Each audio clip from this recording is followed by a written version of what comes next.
Snow had been falling since that morning, laying a thick white cover over Chicago, as if the whole city were trying to hide its secrets beneath Christmas night. The black armored Escalade glided slowly through the South Side, the smell of leather seats mingling with the stale scent of old gunpowder that still lingered in the cold cabin. Beckett Ashford sat in the back, wearing a black three-piece suit, his face carved as if from stone, his gray eyes fixed on the world beyond the window with the gaze of a man long accustomed to darkness, and a darkness that had grown accustomed to him. On his lap, Poppy, 4 years old, was dozing, her tiny hand gripping a teddy bear with worn ears, her warm breath brushing softly against her father's collar. Looking at him, people saw only power, the kind of power that made half the city afraid to say his name out loud. But they did not see the bullet he kept in his desk drawer, the one he took out and stared at every night, the bullet that had killed his wife 2 years ago right in front of their 2-year-old daughter. They did not know that after every call where he gave orders, he sat by Poppy's bed and read fairy tales in the very same voice he used during the day to make people tremble. They did not know that every night, after Poppy had fallen asleep, he looked at Charlotte's photograph and asked himself how much longer he could keep his promise to her, the promise to show their daughter that there was still something good in this world, no matter what her father was. Then Poppy stirred and opened her eyes, her voice rough with sleep. "Daddy, I'm hungry. I want cake. Cake like Mom used to make." Beckett looked outside. It was Christmas night. The South Side was pitch dark. Everything was closed, until, at the end of an empty street, he saw a small yellow light, warm, trembling behind the curtain of snow, as if someone had lit the last candle left in winter. He did not know that the light came from a near-bankrupt bakery called Flour and Faith. He did not know that inside that dim, cold shop, a 6-year-old boy in a coat that was too small, with a broken zipper held together by safety pins, wearing torn shoes with cardboard stuffed into the soles to keep the snow from seeping in, was standing there clutching a few old loaves of bread to his chest. Bread he had walked through the snowy night, alone, to bring back to his mother, who lay shivering with a high fever on a bed in a damp apartment 3 blocks away. And he knew even less that this very boy, only a few minutes later, would look straight into his eyes, the eyes that half of Chicago did not dare to meet, and ask a question in a voice so steady it hurt, a question strong enough to crack something inside the chest of the coldest Mafia boss in the city, beginning with 7 simple words no one was prepared for. "Mom has a fever and hasn't eaten." If this story touched your heart, please hit like so more people can hear it. Please share it with someone who needs to believe that kindness still exists. And if you want to hear more stories like this, please subscribe to the channel, because this is only the beginning. But before the black Escalade stopped in front of that small bakery at the end of the street, before Beckett Ashford stepped through the brightly lit glass door, and before a 6-year-old boy's question cracked something inside the chest of the coldest Mafia boss in Chicago, across the city, 3 blocks away, in a damp ground-floor apartment on the South Side, a mother was trying to get up. Margot Holloway lay on the bed, her face flushed, sweat soaking her forehead and neck, still wearing the wrinkled restaurant server uniform she had not had the strength to change out of when she got home. Her body burned, chills ran down her spine, and every time she swallowed, her throat felt as if someone were slicing it with a dull blade. But Margot did not lie still. She gripped the edge of the bed, pressed her trembling hands into the mattress, and forced herself upright. Her knees buckled once, then twice. The 3rd time, she managed to stand, swaying as she clung to the wall, dragging herself toward the kitchen in darkness broken only by streetlight filtering through a window sealed with tape. She opened the refrigerator. The pale white light inside fell across her face, across 3 empty shelves, leaving only an expired carton of milk and half a bottle of water. She closed it. She opened the pantry. Inside there was half a box of flour, nearly gone, and a single egg rolling loose in the corner of the shelf. Margot stared at those 2 things, and through the haze of fever in her eyes, they were not flour and an egg. They were everything she had left. She took them out and set them on the counter, pulled down an old ceramic bowl with a chipped rim, cracked the egg into it, poured in the flour, and began to mix. Her hands shook so badly that flour spilled over the edge of the bowl, dusting the counter, her uniform, the floor. But she did not stop. She bit her lip, forced her trembling hands to hold the bowl steady, and stirred with a wooden spoon, each turn marked by the clatter of wood against porcelain, tangled with the sound of her quick, strained breathing. She was trying to bake for Finn. with the last ingredients in the apartment, with a fever pushing close to 40 degrees, with hands that barely had the strength to keep hold of a bowl. Then it happened. The bowl slipped from her grasp, hit the floor, and shattered into 3 pieces, white flour and egg splattering across the cracked tile. Margot stood there, staring at the smear of flour on the floor, at the broken shards, at the last thing she could give her son lying ruined at her feet. And she cried.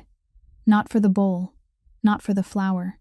She cried because she was a mother, and she could not do the simplest, smallest, most ordinary thing in the world for her child. Small footsteps ran out from the bedroom. Finn appeared in the kitchen doorway, hair tousled, eyes heavy with sleep, but instantly clear when he saw his mother standing in the middle of the kitchen, crying, barefoot in flour and broken porcelain. "Mom, you need to lie down." The 6-year-old ran to her, avoiding the shards, his small hands gripping her arm as he gently pulled. Margot shook her head, her voice thick with tears. "You need to eat something, Finn. I can do it. I can." But her legs gave out again, and Finn had to brace her with his whole little body, so she would not fall onto the jagged pieces. "I'm not hungry, Mom," Finn said. His voice was calm and soft, the voice of a child who had said those words so many times they sounded real. But it was a lie. Their last meal had been yesterday at noon, an old loaf of bread split in 2, and Finn had given his mother the larger half. He helped Margot back to bed, pulled the blanket up to her chin, ran to the kitchen for a damp cloth, and laid it across her forehead. His hand touched her skin, scorching hot. He knew she needed medicine, a doctor, food, 100 things he could not give her. But he did not cry. He sat beside the bed and watched her drift into a heavy sleep, her breathing labored, her face tightening even in rest. And he thought about things a 6-year-old should not have to think about. He thought about how his mother had no parents, how she had grown up in strangers' homes, 7 different families, no one keeping her long enough for it to be called home. He thought about the man his mother never spoke of, the man who left when he learned she was pregnant, vanishing as if he had never existed. He thought about the Flour and Faith Bakery, the shop his mother had opened with every dollar she had saved in her whole life, the shop she had named Faith because she said you had to believe, always believe that if you worked hard enough, everything would be all right. But lately, his mother cried at night. She thought Finn was asleep. She always thought so. But Finn heard her. Every night, through the thin wall between their rooms, he heard her crying. The sound of someone trying to hold it in and failing. The sound of a person breaking while still fighting not to make a sound. And every time he heard it, Finn gripped his blanket tight, closed his eyes, and pretended to sleep. Because he knew that if his mother realized he heard, it would hurt her even more. Margot slept on, her breathing slowed, still heavy, fever still burning red across her cheeks. Finn stood up quietly, stepped out of the bedroom, and went into the kitchen. He stood in the middle of the spilled white flour and broken porcelain, looked at the empty refrigerator, looked out the window where snow kept falling thickly through Christmas night, and he made a decision. He didn't think long. When a 6-year-old child is used to taking care of himself, a decision doesn't need time. It only needs one look into an empty refrigerator, and the heavy sound of his mother's breathing drifting through a thin wall. Finn stepped softly into his room, opened the closet, and took the only coat he had. The dark blue coat was already too small, bought from a thrift shop last year. The sleeves stopped short at his wrists, and the zipper had been broken for a long time. Finn used a safety pin to fasten it at his chest so it wouldn't flap open. He pulled on the frayed knitted hat his mother had made for him the winter before. The yarn had stretched and fuzzed, but it still held a little warmth. Then he looked down at his shoes, old canvas shoes, the soles worn thin, with a tear that opened into a hole at the toe of the right one. The last time it rained, water had seeped in and soaked his socks. Finn sat down on the floor, took a piece of cardboard from an old noodle box in the kitchen corner, tore it into 2 pieces shaped to fit his shoes, and pushed them inside, pressing them flat against the soles. He did it smoothly and quickly, like a habit repeated so many times it no longer required thought. When he was done, he went into the kitchen, picked up the dull pencil from his study table, tore a scrap of paper from his notebook, and wrote. The handwriting was messy, the letters uneven in size, the pencil lines faint, but each word was formed with care. "Mom, I'm going to get food. I'll be back soon. I love you." He tiptoed into his mother's room and laid the note on the pillow, right beside Margot's face. She was still asleep, breathing in rough, wheezing bursts. Her forehead was still burning beneath the wet cloth that had begun to warm with her body heat. Finn stood there and looked at her for 2 more seconds. Only 2 seconds. Then he turned, opened the apartment door, and stepped outside. The wind hit his face like a cold hand slapping his cheeks. Snow slipped into his collar, crept through the gap where the safety pin didn't seal it shut, and melted against his skin into icy drops that ran down his chest. The cardboard soles inside his shoes soaked through almost immediately when his feet met the thick snow on the sidewalk. Water seeped through the cardboard, through his thin socks, and stabbed into his toes until he could no longer feel the tips of his feet. But Finn didn't stop. He moved fast, almost running, his small steps crunching through the snow, the only sound on an emptied street. It was Christmas Eve, and everyone was at home. The grocery store at the end of the block was closed, a Merry Christmas sign hanging on the pulled-down metal gate. Finn ran to the small diner on the corner. The door was dark, the chairs stacked upside down on the tables behind the glass. He circled to the back, lifted the lid of the large dumpster, hoping there might be leftovers someone had thrown away. Empty, clean, nothing left. He ran 2 more blocks and knocked on the door of Mr. Park's little store, the place where his mother used to buy milk on credit. He knocked twice, 3 times, 4 times. No one opened. The upstairs window was dark. Mr. Park had gone back to Korea for the New Year, or somewhere else. Finn didn't know, and it didn't matter. He stood before the closed door, his breath turning to white smoke in the cold air, both hands shoved deep into his coat pockets, his fingers numb because he didn't have gloves. Then he kept going. Passing the row of houses at the end of the street, he saw windows glowing with light. Inside one home, through a curtain left slightly open, Finn saw a family gathered around a large dining table, food spread everywhere. A Christmas tree glittered with multicolored lights in the corner. Children ran around laughing, and a father lifted the smallest one onto his shoulders. Finn stopped, only for 1 second. Wet shoes planted on the snow-covered sidewalk. He looked through the glass into the warmth, into the golden light, into laughter he couldn't hear but could see on every face. He watched the father's hand rest on the child's shoulder in a gentle pat, so natural that no one inside would have thought of it as anything special. 1 second. Then Finn walked on. His steps slowed by a single beat compared to before. Just 1 beat, so brief almost no one would notice, but it was there. That missed beat, like a breath he wouldn't allow himself to finish. He turned onto the next street, ran another block, and saw it. Flower and Faith, his mother's shop, sitting silent at the end of the street, the front window black, the hanging sign tilted slightly from the wind.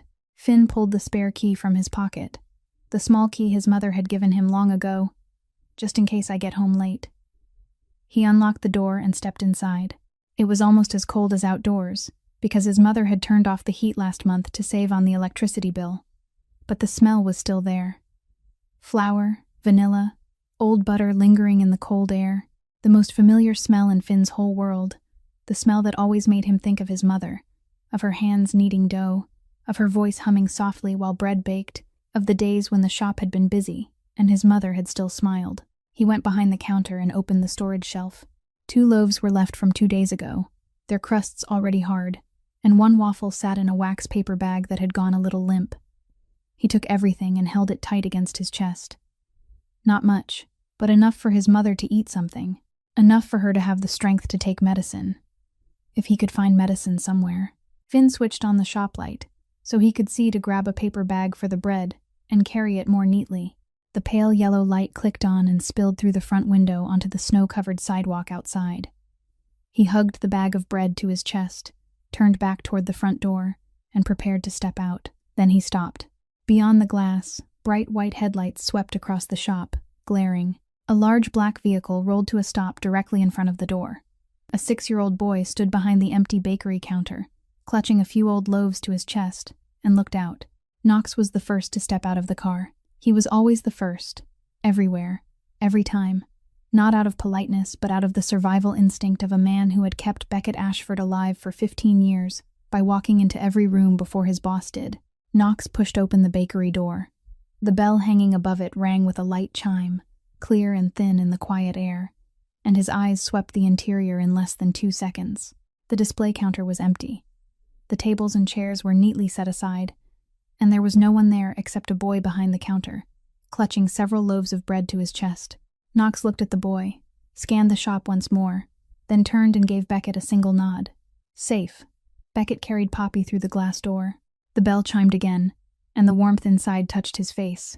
Weak, almost not enough to be called warm, but still better than the knife-edged cold outside. The shop was smaller than he had expected. The glass case was bare, with only a few crumbs left on paper-lined trays. The scent of old flour and vanilla lingered in the cold air, the kind of smell that had worked its way into every brick and every seam of the walls. The smell of a place that had once made something sweet, and now could only hold on to it, like a memory that refused to fade. A string of Christmas lights ran along the edge of the ceiling, but several bulbs had burned out, leaving pockets of darkness between pale yellow points. A wreath on the wall had dried out, its leaves curled and brittle, yet it was still tied with a careful red bow, and in the corner by the window stood a small Christmas tree, about chest high on an adult, decorated with cookies cut from cardboard, stars, little trees, snowmen, colored in with wax crayons, messy, crooked, the cut lines uneven, but each one fastened to a branch with string tied so carefully that Beckett knew at once it was the work of a child who had sat a long time, patient and intent, making them one by one with all the care a 6-year-old could gather. Then he looked toward the counter. The boy was there, holding the loaves tight against his chest, as if they were the most precious thing in the world. His eyes were wide as he stared at the three who had just walked in. A man built like an iron cabinet wrapped in a black suit, another man with a long scar running from his temple down to his cheekbone, and a 4-year-old girl hugging a teddy bear with worn ears, peeking over her father's shoulder with curious eyes. Finn was afraid. Beckett could see the fear, see it flash through the boy's gaze in the span of a blink, see his shoulders tighten, see his fingers clamp down harder around the bread. But the boy did not run. He did not step back. He did not duck behind the counter. He stood there with his spine straight and his chin lifted just a little, the way a child who was used to facing things bigger than himself would stand, not because he was brave, but because there was nowhere left to retreat. "Daddy, he has cake." Poppy's voice floated from Beckett's shoulder, bright and clear, filling the small shop, and she pointed at Finn with the innocent excitement of a 4-year-old who had just spotted exactly what she wanted. Knox stayed by the door, his back to the wall, the familiar position that let him watch inside and outside at the same time.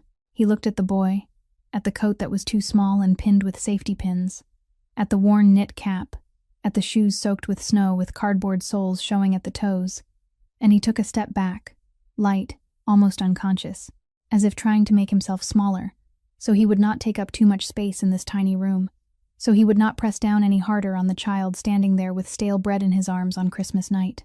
Knox's eyes softened by a single shade, just one, a change so slight that even Knox did not realize it was happening. Beckett set Poppy down, kept hold of her hand, and walked closer to the counter. He looked at the boy. The boy looked back. 2 pairs of eyes, one cold gray belonging to a man who had seen enough darkness to last a lifetime, and one bright brown belonging to a child who already knew too much of what he should never have had to learn. "Who are you?" Beckett asked, his voice not harsh, not gentle, simply the voice of a man used to asking and used to being answered. "I'm Finn. This is my mom's shop." The boy's voice trembled, clearly, but he did not step back. He did not lower his face. He did not look away. He held Beckett's gaze as he spoke, and that answer, the way he said "my mom's shop" with a voice that shook but stayed straight, did not sound like a child explaining. It sounded like someone defending territory. Poppy, now on the floor with her small hand wrapped around Beckett's leg, looked up at Knox by the door. She studied him for a long moment. The large frame like an iron cabinet, the long scar on his face, the sharp eyes, the stone-square jaw. Then she leaned in, put her mouth near Beckett's ear, and whispered in the way 4-year-olds whisper, which meant it was loud enough for the whole shop to hear every word. "Daddy, Uncle Knox looks like the monster in my story, but that monster is a good one." Knox went still, his whole body locked for a second, the scar on his cheek twitching, and the expression on the face of a 40-year-old man who had killed without blinking was, in that moment, the expression of someone who had absolutely no idea how to respond. And Finn, the boy standing there with old bread in his arms, afraid, every nerve pulled tight, laughed. It was a short, involuntary sound, escaping his mouth before he could stop it. And then he went silent at once, startled by himself, as if he had forgotten he was allowed to laugh, or as if that laugh belonged to a different version of him, a version that did not have to stuff cardboard into his shoes in the snowy night to find food for his mother. The air in the bakery loosened by a single beat. Just one, like a breath someone had been holding, was finally let go. The moment the laughter faded, Beckett took one more step toward the counter, and the distance between him and the boy narrowed to about an adult's arm length. He looked down at Finn, not with a condescending stare, but with the look of someone trying to read something on a child's face, trying to understand why a 6-year-old was standing alone in a dark bakery on Christmas Eve, clutching a few stale loaves, wearing a coat pinned shut with a safety pin and shoes stuffed with cardboard. "Why are you here by yourself?" Beckett asked, his voice slower than before, no longer the voice of command, but the voice of someone who truly wanted the answer.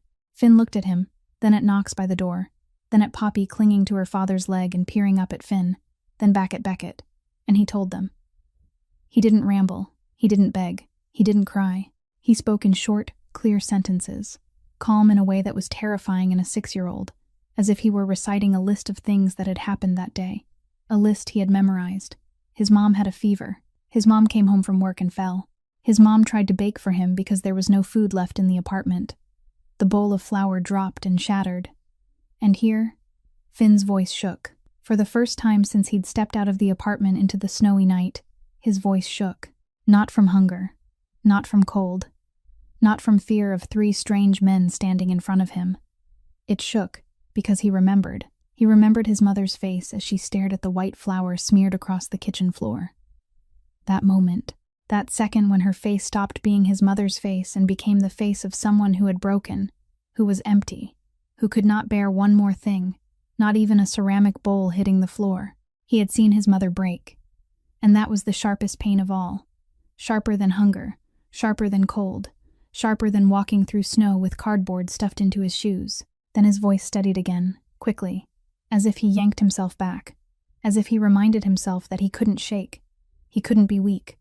Not now. He went out to look for food. Everything was closed. He came to his mother's shop to take the old bread that was left. He was going to bring it home to his mom. That was it. Done. Finished. He stopped speaking and stood there, looking at Beckett, asking for nothing, demanding nothing, only answering what he had been asked, no more and no less, like someone who had learned that once you finish explaining, that's the end. No one does anything after that, and you don't expect them to. Beckett was silent for a moment.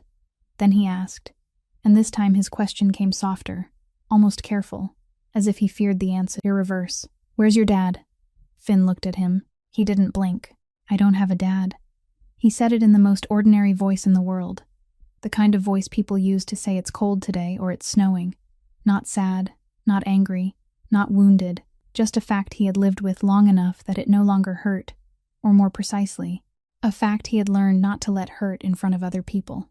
Poppy tugged Beckett's hand, looked up at Finn with wide eyes full of genuine curiosity, and asked in the innocent tone only a 4-year-old can have, the tone of someone who doesn't yet know there are questions that can cut deeper than any knife. "Why don't you call for pizza? When I'm hungry, Knox orders pizza for me." Finn looked at Poppy. He looked at her brand new pale pink coat. He looked at her small shoes, spotless, not a mark on them.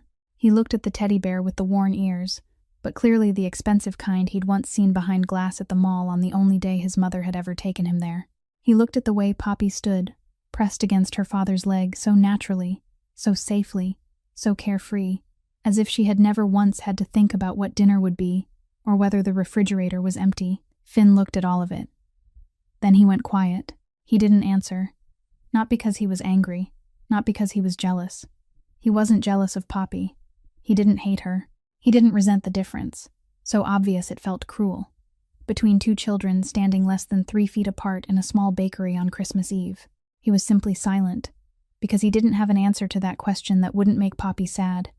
And Finn, even at 6, even hungry, even cold, even holding stale bread he had come to take home for his mother, still didn't want to make a 4-year-old sad. That silence fell over the bakery like something heavier than snow, heavier than darkness, heavier than any answer Finn could have spoken. and Beckett heard it. He heard that silence louder than any cry for help, because he recognized it. He knew that silence.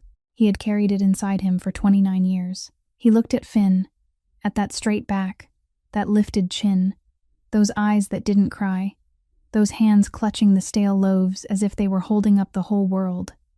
And he saw himself, not Beckett Ashford at 40 in a black suit, but an 8-year-old boy in the slums on the west side of Chicago, standing behind a restaurant dumpster, so hungry he shook, so cold his lips went numb, but his back straight, his chin up, not crying, because crying wouldn't make anyone listen. And no one came anyway. The same look, the same thin shoulders carrying something far too heavy for their age, the same silent pride, not pride born of ego, but the only thing left when there was nothing else, the pride of a child who had learned no one was coming to save him. So he stood up on his own, walked on his own, found food on his own, stuffed cardboard into his shoes on his own, lied to his mother, and said he wasn't hungry. Beckett stood in the middle of the small bakery, looking at the 6-year-old behind the empty counter, and he felt something inside his chest crack, just slightly, like a fracture in glass that hasn't shattered yet but has already begun to spread. Poppy tugged at Beckett's hand, her voice taking on the thin edge of a 4-year-old who was starting to lose patience. "Daddy, I'm hungry. I want cake." Beckett looked down at his daughter, then over at Finn, at the loaves the boy was holding tight against his chest, and he understood he could not take without asking, even if they were only old loaves of bread, because to this boy they were not leftovers. They were everything he had found after a night walking through snow. "Finn, can I take 1 loaf for Poppy?" "I'll pay." Finn looked at Beckett, then down at the bread in his arms, then at Poppy gazing up with wide, eager eyes, and he nodded. He nodded right away. No hesitation. No calculation. Not even half a second of thinking, even though those loaves were what he had walked through the snowy night to get, in shoes stuffed with cardboard, past how many doors slammed shut, how many empty trash cans, to bring them home to a mother shaking with fever on a bed. He pulled 1 loaf from the paper bag and offered it to Beckett with both hands, natural, unforced, as if giving were a reflex he did not have to think about, because his mother had taught him that way, or because he had watched her give too much too many times until it seeped into his bones. Beckett took the loaf and handed it to Poppy. Poppy gripped it with both hands, took a big bite, chewed twice, then frowned, her nose wrinkling, her lower lip pushing out. "It's hard, Daddy," she said, truly disappointed. The small, clean, harmless disappointment of a child who had never known hunger, who had never had to eat 2-day-old bread because there was nothing else, who had never stood in front of an empty refrigerator and counted how many things could be divided into how many meals. "It's hard, Daddy." Those words hung in the air of the little bakery, weightless for Poppy, heavy for Finn. The boy looked at the loaf still in his arms, bread just as hard as the one she held, just as 2 days old, just as dry, just as difficult to swallow. Then he looked at Poppy's scrunched face and the bitten piece in her hand. Then he looked at Beckett. And in that look, Beckett saw something happening behind the boy's eyes, saw him weighing something, gathering something, pulling together all the courage a 6-year-old could hold, to say something out loud. Finn swallowed. His throat was dry. He had not had anything to drink since afternoon, and the sound of that swallow was loud in the quiet shop. Then he spoke. His voice was small, clear, calm in a way that hurt. Calm in the way only children who were used to being refused could be calm, because they had learned begging did not work. So they did not beg. They only asked, softly, carefully, small enough that if the answer was no, it would not feel like such a public shame. "Sir, if she doesn't finish that loaf, could you please not throw it away? Mom has a fever and hasn't eaten." The last 7 words fell into the bakery air like 7 drops of water falling onto a still lake. "Mom has a fever and hasn't eaten." Then silence. The clock behind the counter ticked, ticked, ticked, the second hand marking each beat so clearly it was as if time itself had slowed down inside this tiny shop. Outside, snow tapped lightly against the glass door, a thin rustling sound, like someone knocking with fingertips. Poppy stopped chewing. The hard bread was still in her mouth, but she forgot to chew, forgot to swallow, forgot that she had been hungry. She stared at Finn with wide eyes, the eyes of a 4-year-old who had just heard something she did not fully understand, yet felt with some instinctive place in her chest that what he had said was sad, so sad, even if she could not explain why. Then Poppy turned to Beckett, her eyes still round, her voice smaller than before, no longer playful, carrying something serious for the first time that night. "Daddy, why isn't Finn's mom eating?" Beckett did not answer his daughter. He could not answer, because he was standing very still, very quiet, looking at the 6-year-old boy in front of him, and something was happening inside his chest, something he had not prepared for, had not anticipated, had no defenses against. He had lived 37 years in this world. He had sat across from enemies begging for their lives, had listened to debtors crying for more time, had watched people drop to their knees in front of him, grabbing at his pant leg, promising anything, pleading with tears, with screams, with raw desperation written all over their faces. But never, not once in his life, had he seen someone plead by not pleading. The boy did not kneel. He did not cry. He did not reach for Beckett's hand. He did not tell a tragic story. He only stood there, spine straight, arms wrapped around the remaining loaf, looking up with 6-year-old eyes that were too old, and asked softly, calmly, almost without weight, asked in the way of a child who expected the answer to be no, who expected no one to help, and was only trying one more time, one last time, before he accepted it. "Please don't throw it away. Not give it to me. Not help me. Only don't throw it away." As if he did not dare to ask for anything, only for what someone else was about to discard, what someone else did not need, what would end up in the trash if he did not take it. And that, exactly that, broke something inside Beckett Ashford's chest. Not cracked, broke. Something he had built over years, with blood, with iron, with darkness, with every reminder to himself that he could not be soft, could not be weak, could not let anyone touch him, because every time someone touched him, it left a wound. That thing broke, silently, without a sound, like a wall collapsing inside a soundproof room. Knox stood by the door, his back still to the wall, his eyes still watching outside. He heard it all. Every word. Those 7 words hit his ears as clearly as gunfire. Knox's face did not change. His expression stayed the same blank slab of stone he had worn for 40 years. But his right hand, the hand that had held a gun without trembling so many times, the hand that had squeezed a trigger without his heartbeat jumping even once, that hand was gripping the wooden chair by the door so hard his knuckles turned white, tendons rising under the skin, and his whole arm trembled, just slightly, like a string that had been plucked and was still vibrating. No one in the bakery saw it. Beckett did not. Finn did not. Poppy did not. But it was there. Beckett turned and stepped out of the bakery, pushing through the glass door. The little bell above it chimed, but it sounded like something very far away, very small, because in his head there were only 7 words, echoing over and over. Knox was already by the vehicle, his back against the door of the Escalade, his eyes scanning the street, the instinct that never shut off. Beckett walked up beside him, his voice low, fast, sharp, the voice of a man used to giving orders in situations that didn't allow hesitation. "Call someone to buy hot food, porridge, soup, fresh bread, orange juice, fever medicine, enough for 2 people to eat for a full week. Get Dr. Pearson here to examine the boy's mother. It's Christmas Eve, and he still needs to come. Tell him I said so." Knox didn't nod right away. He looked at Beckett, and in the eyes of the 40-year-old bodyguard, for the first time that night, there was something that wasn't obedience. It was warning. "Boss," Knox said, his voice even lower than Beckett's, almost just breath shaped into words. "Yuri's men lost our tail 20 minutes ago. 20 minutes, boss. We looped through the south side to shake them, and now we're standing here, in front of a bakery with the lights on, in the middle of an area we can't control. If we stay, if we call a doctor to a fixed address, we create a stop, a trace, and Yuri will find it. You know what I'm saying." Beckett understood. He understood more than anyone, because he had lived in the world where a trace meant death, where an address, a phone call, a vehicle sitting too long in one place could become a set of coordinates on an enemy's map. Staying here meant leaving a trace. A trace meant Yuri could find him, and if Yuri found him, Poppy was here.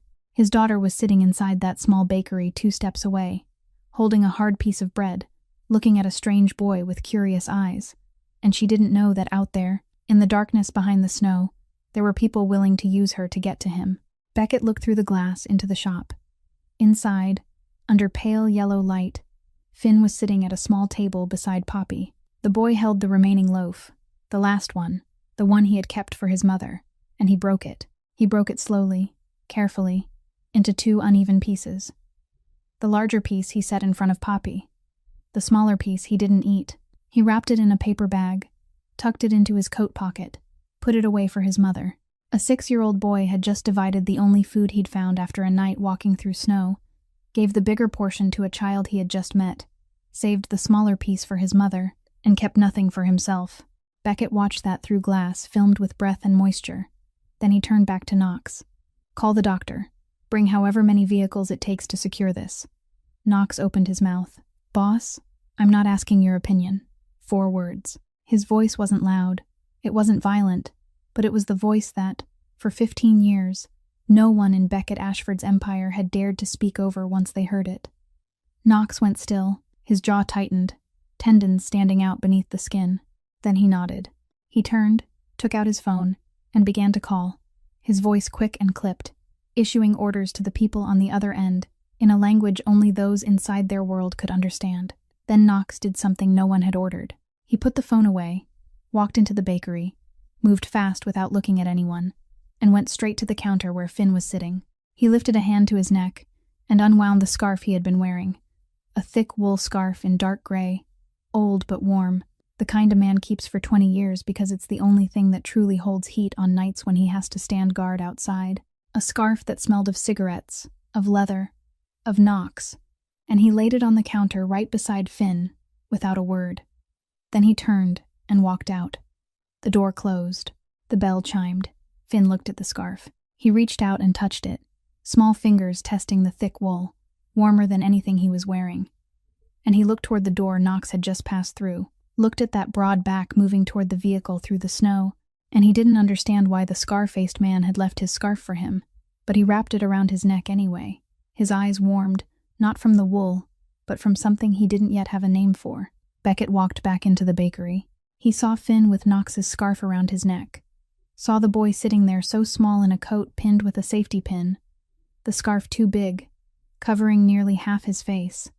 And Beckett walked over and knelt down, one knee touching the cold tile, lowering himself until his eyes were level with Finn's. "Finn," he said, speaking the boy's name for the first time, and the sound of it in his mouth was different from the way he had spoken anything else that night. "You stuffed cardboard into your shoes to keep the cold out. You walked through the snow at night, alone, past so many doors slammed shut, to find food to bring back to your mom. You're 6 years old, and you're braver than most grown men I know." He paused. "Don't tell me I don't need to do anything. Let me help, not out of pity, out of respect." Finn looked at Beckett. For a long time, he looked with the eyes of a 6-year-old who had seen too much, eyes that could tell the difference between a man who meant what he said and a man who spoke just to sound good, because a child raised in scarcity reads adults more accurately than almost anyone. Then Finn asked, his voice serious in the way only children can be serious. No hidden meaning, no tactic, only the need to know. "Are you a good guy or a bad guy?" Beckett was surprised. Not by the question itself. He was surprised because the boy asked it straight, without easing into it, without fear, as if the answer mattered more than everything Beckett had just said. Beckett looked at Finn, at the waiting eyes, and he didn't lie. He couldn't lie to those eyes. "It depends what day you ask." Finn nodded, slowly, gravely, as if he accepted that answer, even if he didn't fully understand it, as if he set it somewhere in his mind to take out later and think through again. Then Poppy ran over, grabbed Beckett's hand, her small voice urgent and excited, the voice of a 4-year-old who has just heard something sad and wants to fix it immediately in the only way she knows. "Daddy, let's go bring food to Finn's mom. Right now." Finn led the way. The boy walked ahead, moving fast along the snow-covered sidewalk. Knox's knitted scarf wrapped around his neck, so big it was nearly half his body. The old loaves still clutched tight against his chest, even though Beckett had told him to let Knox carry them. He would not. Those loaves were what he had found, what he was bringing home to his mother, and no one could carry them for him. Beckett followed with Poppy in his arms, the little girl already drifting back to sleep on his shoulder, her light breath warming the collar of his suit, her tiny hand loosely gripping the edge of his jacket. Knox walked last, both hands carrying bags of food and medicine. his eyes constantly sweeping the street, the rooftops, every car parked along the curb, the instinct of a man who survived by seeing danger before danger saw him. 2 black vehicles sat at both ends of the block, headlights off, engines running, no one inside stepping out, only sitting, watching, waiting, like 2 animals lying in ambush at the mouth of a den. 3 blocks. Finn walked these 3 blocks every day, from home to the shop, from the shop to home. But tonight, beside a man in a black suit carrying his 4-year-old daughter, and a scar-faced man carrying bags of food, those short 3 blocks felt like they belonged to another world, a world he had never stepped into. The ground-floor apartment was at the end of a dark hallway, its peeling blue door and old lock that had to be jiggled twice before it would open. Finn turned the key, pushed the door, and stepped inside first. Beckett followed, and the apartment opened itself in front of him. The first thing he heard was water dripping. Tap, tap, tap. Steady, unending, from the old, rusted kitchen faucet. The sound of water hitting the metal sink, like another clock counting time in this place. Counting every second Margot lay awake worrying about money. Every second Finn pretended to sleep, so his mother would not know he heard her crying. The smell of dampness rose into Beckett's nose. The smell of old walls soaked through, of a pipe leaking somewhere behind plaster, of mold slowly eating the wall behind the refrigerator. Cold air slipped through the taped window, thin gusts whistling through gaps the tape could not seal, carrying the breath of snow from outside. But the apartment was clean. That was what Beckett noticed at once, and it hit him harder than the smell of mildew. The tile floor had been scrubbed, not a single stain except the pile of white flour in the kitchen. There was very little furniture, but everything was arranged neatly. Finn's small desk stood by the window, books stacked in order, all library books, covers tagged with barcodes. None of them new, yet each one kept carefully as if it were something precious. The refrigerator stood in the kitchen, small, old, its motor humming weakly. Inside it was empty.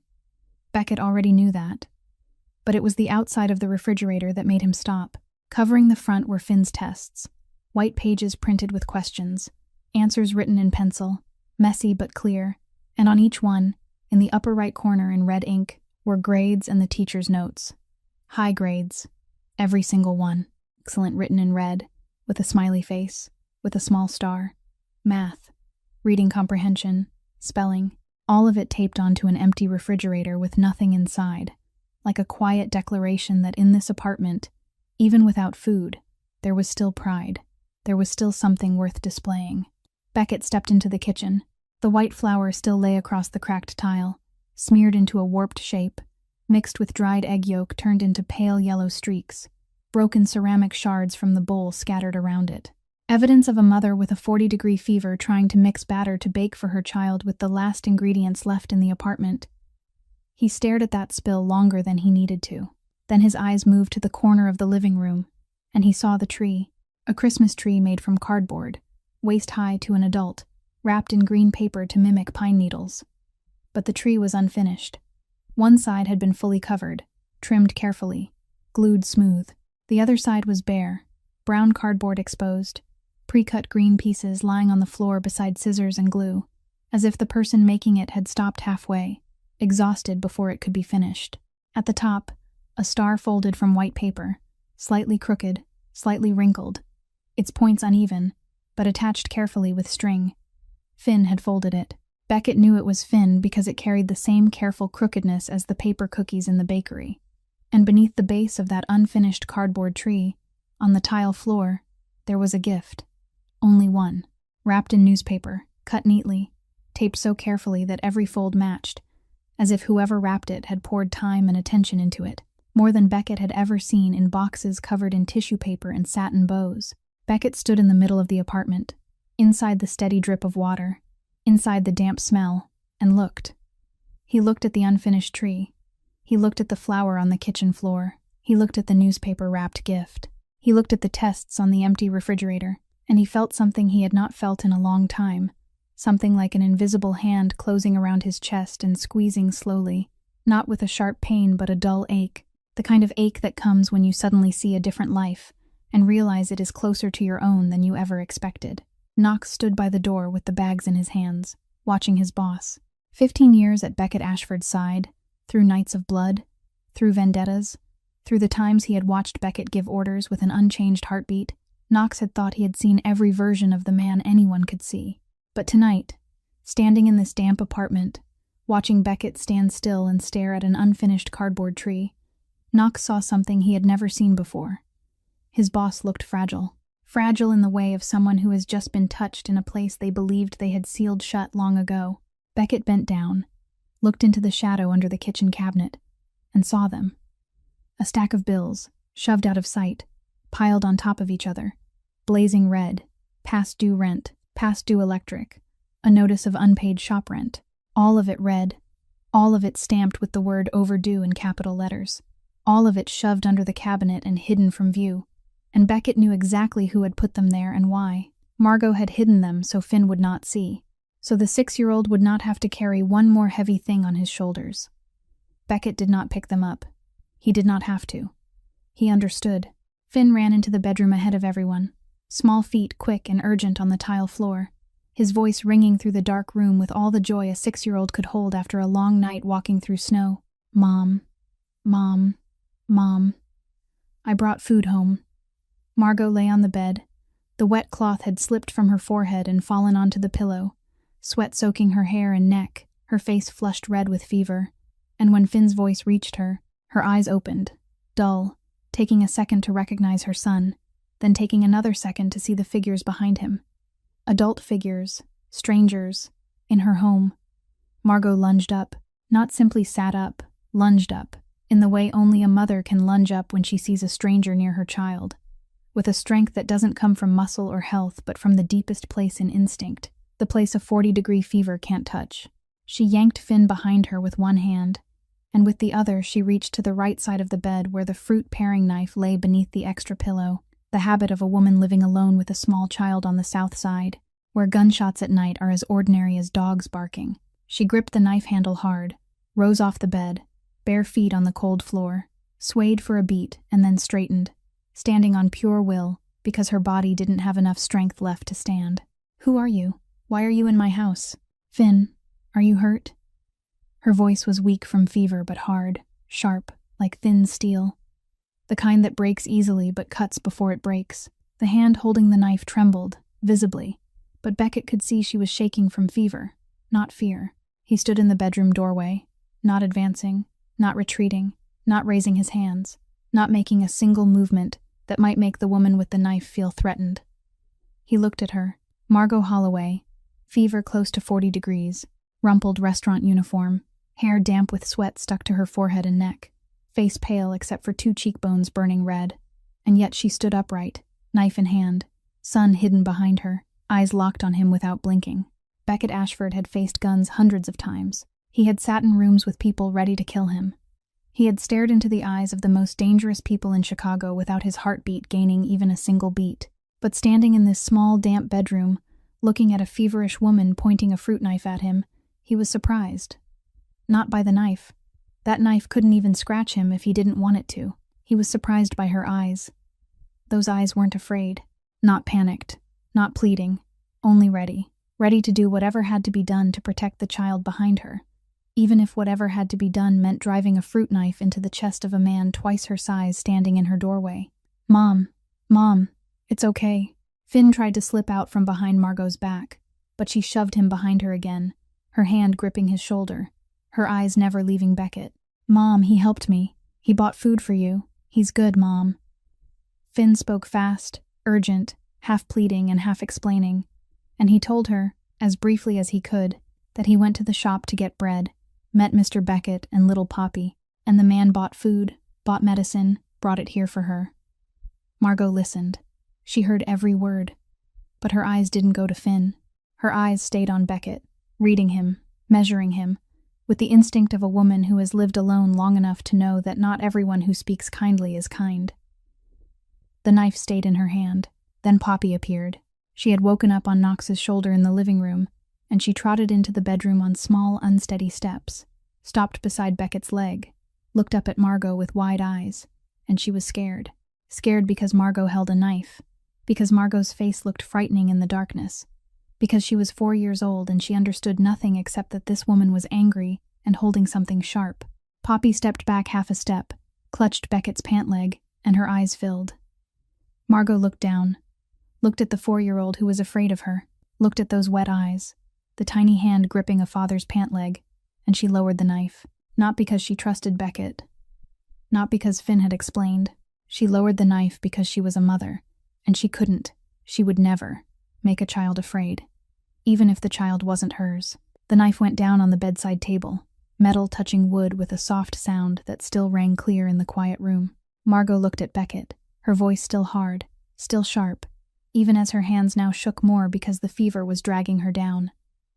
"I don't need pity," Beckett answered, his voice even. "It's not pity. Your son asked me for a stale loaf. I brought a better version." Margot narrowed her eyes, and in that narrowed look, there was something sharper than the knife she had just set down. Strange men don't bring food to a strange woman's house in the middle of the night without wanting something. Beckett looked at her and replied in a clipped, straight voice, without decoration, the voice of a man who had no time and no intention to persuade anyone. He wanted his daughter to eat bread. He wanted her son to stop fearing his mother would die, and he wanted to be home before midnight. Other than those 3 things, he wanted nothing. Margot studied him. For a long time, her fever-dulled eyes still sharp, and she hadn't managed to say anything when Poppy crept closer to the bed. She was no longer afraid, or the curiosity of a 4-year-old had beaten the fear, and she rose onto her toes and lifted her small hand to touch Margot's forehead. The cool little palm met burning skin, and Poppy snatched her hand back, eyes going wide. "You're so hot, Daddy. You're like me when I'm sick. Knox, where's the chicken porridge?" She turned and called to Knox in the doorway in a bossy, bright voice, as if Knox bringing chicken porridge to a sick person was the most obvious thing in the world, because every time she got sick, Knox brought chicken porridge. Margot looked at Poppy, looked at the hand that had just touched her forehead, looked at the round eyes full of real worry for someone she had met for the first time in her life, worry with an instinct that was clean and clear, untouched by anything dirty. And Margot's eyes filled, not because of Beckett, not because of the food or the medicine, because of a tiny hand on her forehead, because of a small voice worried for her, because someone, even if it was only a 4-year-old child, had just cared about her without needing a reason. There was a knock at the door. Knox opened it. Dr. Pearson stepped in, a heavy coat dusted with snow, medical bag in hand, the face of a man dragged out of bed on Christmas Eve but who didn't dare complain because he knew who had called. Margot looked at the doctor, then looked at Beckett, and shook her head. "I don't have money to pay a doctor." Her voice wasn't apologetic. It was a plain statement of fact, the voice of someone used to saying it, and used to living with what it meant. Beckett hadn't even had time to open his mouth when Finn looked at his mother. He didn't speak. He only looked, with the eyes of a 6-year-old grown old too early, eyes that begged without tears, begged with silence, begging her not to refuse, not to be stubborn, not to let pride grow bigger than sickness, because he was afraid she would get worse, afraid she wouldn't get well again, afraid of something no 6-year-old should ever have to fear. Margot looked at her son, looked into those eyes, and she accepted. Not because of Beckett, not because of the doctor, because of Finn, because she was a mother, and a mother isn't allowed to fall when her child still needs her. Dr. Pearson examined her quickly, professionally, quietly. The result he told Beckett outside the bedroom in a low voice was this: severe exhaustion, clear malnutrition, high fever from an untreated respiratory infection, and a body that had been running on its last reserves for a long time now, like a car moving on, the fumes left in the fuel line after the tank has already been drained dry. Dr. Pearson was in the bedroom with Margot, their voices low through the thin wall, Margot's rough cough, Finn sitting beside his mother's bed saying something so softly Beckett could not make out the words. Poppy had fallen asleep again on the old sofa in the living room, both arms wrapped around her teddy bear, knees drawn up, and Knox had draped his own coat over her before taking up his post beside her. The apartment was quiet except for the drip from the rusted kitchen faucet and the wind whistling through the taped window. Beckett stood in the living room for a moment, then walked into the kitchen. He did not know why he walked in. No one told him to. There was no reason, but his feet carried him there, to the spill of white flour still smeared across the cracked tile, mixed with dried egg yolk and sharp broken pieces from the bowl Margot had dropped when she tried to bake for her son, with the last ingredients left in the apartment. He stood and stared at the spill. He stared too long. He looked at white flour against brown fractured tile, at scattered shards of ceramic, at the pale yellow streak where egg had dried on the floor. And in that mess, he did not see flour. He saw the imprint of a mother who had broken. The trace of trembling hands trying to hold a bowl and failing. The mark of someone who had tried to do the simplest thing in the world for her child and could not. A mark Margot would scrub away when she got better, would erase so Finn would not have to see it, so no one would ever see the moment she collapsed. And Beckett Ashford, the man who controlled half of Chicago, the man who made a room rise when he entered, the man whose nod could decide someone's fate, the man whose hand had signed death orders with a steady stroke, knelt down. He knelt on the cold, cracked tile, the chill biting through the fabric of his suit trousers into his knees, and he began to pick up the broken ceramic. He lifted each piece carefully, set it into his palm. White, sharp-edged porcelain resting on sun-tanned skin, on the lines of a hand that, if anyone looked closely, carried calluses, not from flour and kneading, but from other things, heavier, colder, more dangerous. He set the shards aside, reached for the old kitchen towel hanging by the sink, a white cloth turned yellow with age, thinned from too many washings, and began to wipe the flour from the floor. His hand moved slowly over the tile, pressing the towel down, lifting each streak of white, and the flour clung to the creases of his palm, white on tanned skin, white on long fingers, white on the back of his hand where a few small scars sat, each one a story he never told. That hand had held a gun. That hand had closed around someone's throat. That hand had counted blood, stained money, and signed his name to things he would have to pay for one day. And now that hand was wiping flour off a cracked kitchen floor in the damp apartment of a woman he did not know. As he wiped beneath the cabinet, his fingers brushed something thin and smooth. Not the overdue bills, because he had already seen those earlier. He pulled it out. A Polaroid photograph, wrinkled, corners curled, the colors faded. In it, Margot was lying in a hospital bed, hair loose, face exhausted, dark circles under her eyes, and in her arms was a tiny newborn wrapped in a white hospital blanket. Finn as a newborn, in his mother's arms, on a hospital bed. And around Margot on that bed, there was no one. No husband, no parents, no friends, no flowers, no balloons, no congratulation card. Only her and the baby, alone. But she was smiling. In that faded photograph, Margot Holloway was smiling, the most tired smile Beckett had ever seen. Tired enough that the corners of her eyes still looked wet. Tired enough that her lips seemed to tremble. And yet it was also the brightest smile he had ever seen. Bright because it was pure, because it did not need witnesses, did not need to be shared. It was only a mother looking at her child for the first time. And all the pain, the loneliness, the fear, everything dissolved in that instant, until only the smile remained. Beckett stared at the photograph. Then he set it on the kitchen table and turned it face down, the glossy surface pressed to the wood. He did not know whether he did it because he did not want to look any longer, or because he could not bear to look any longer. Because that smile called up another smile. Charlotte's smile as she held newborn Poppy, a smile he would never see again, a smile he had lost to the life he had chosen. He kept wiping the flour, silent, eyes down.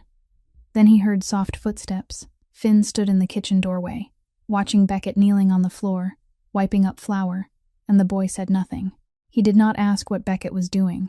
He did not ask why. He only walked in, knelt beside Beckett, used his hand to gather up the small bits of flour and the tiny ceramic pieces Beckett had not reached yet, and began to wipe with him. No one told him to. He came on his own. He knelt on his own. He did it on his own, because it was what he always did. He always came when there was work to be done. He always picked up the broken pieces, always wiped up the spilled flour, always helped his mother clean up what had fallen apart in their lives, and he did not need to be asked because he was used to it.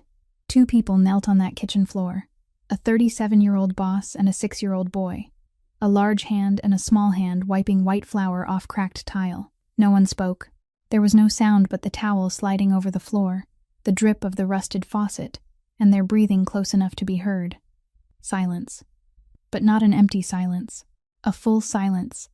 The kind where 2 people do not need words because they both understand something words cannot hold. Something about spilled flour and broken shards, and people who try to pick them up even when they know it will never be fully mended. Knox stood in the kitchen doorway. No one knew when he had started standing there, back against the frame, arms crossed, and he watched. He watched his boss kneeling on a cracked kitchen floor, wiping flour beside a 6-year-old boy. Knox's face showed nothing, but he memorized it.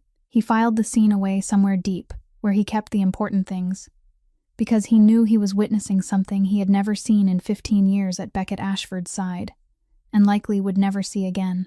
The kitchen floor was clean. The pile of white flour was gone. The broken porcelain had been gathered neatly into the trash, and only a faint smear remained in the cracked grout line that an old dish towel couldn't quite erase, like a small trace that refused to disappear completely. Knox carried the food into the kitchen and laid it out on the small 4-seat wooden table, whose 2 legs had been propped with pieces of cardboard so it wouldn't wobble. Hot chicken porridge steamed in 2 large containers.